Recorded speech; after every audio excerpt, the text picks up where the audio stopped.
एक गांव में एक फकीर था, उसकी एक प्रसिद्धि थी कि वो अगर नाचता है तो गांव में बारिश होने लगती है। तो गांव में जैसे ही सूखा पड़ता था तो उस फकीर को ले जाया जाता था और वो नाचता था और बारिश हो जाया करती थी। तो उस गांव के कुछ यंग बच्चे थे जो बाहर पढ़ रहे थे, तो वो वापस आए छुट्टियों में। उन्होंने जब ये सुना तो उन्होंने कहा ऐसा नहीं होता है, बारिश होने के पीछे एक साइंस होती है, उस साइंस की वजह से ही बारिश होती है। ऐसे नहीं है कोई नाच रहा है उसकी वजह से बारिश हो जाएगी। तो उन्होंने बड़ा मजाक बनाया, लेकिन गाँव वालों को ये पक्का विश्वास था। तो कुछ समय के बाद फिर से सूखा पड़ गया, बारिश नहीं हो रही थी। तो उस फकीर को बुलाया गया कि आपको नाचना है, और उसी समय जो वो यंग बच्चे थे उनको भी बुलाया गया। तुम कहते थे चलो तुम्हें दिखाया जाएगा।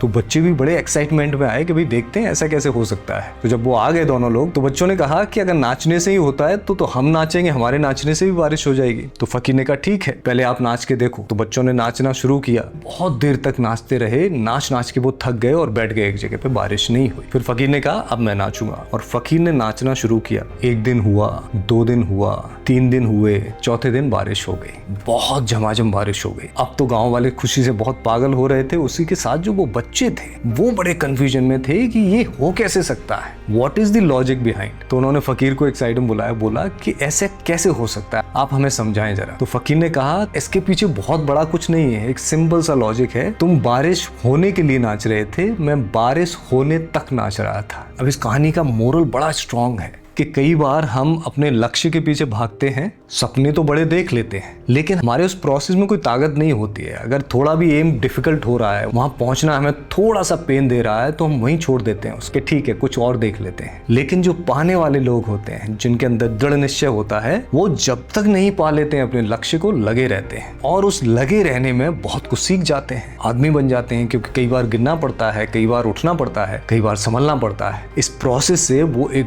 बहुत बड़े आदमी बन के निकलते हैं। तो जीवन में अगर कुछ लक्ष्य डिसाइड किया है, कुछ एम डिसाइड किया है जिसको पाना है, तो उसको डिसाइड करने से पहले 100 बार सोच लो। लेकिन अगर चल पड़े हो तो फिर कुछ भी हो जाए, कितने भी परेशानियां आए, उसे पाने से पहले रुक मत जाना। आप देखोगे उसे पाने से आपको कोई नहीं रोक सकता अगर आप चलते रहे तो।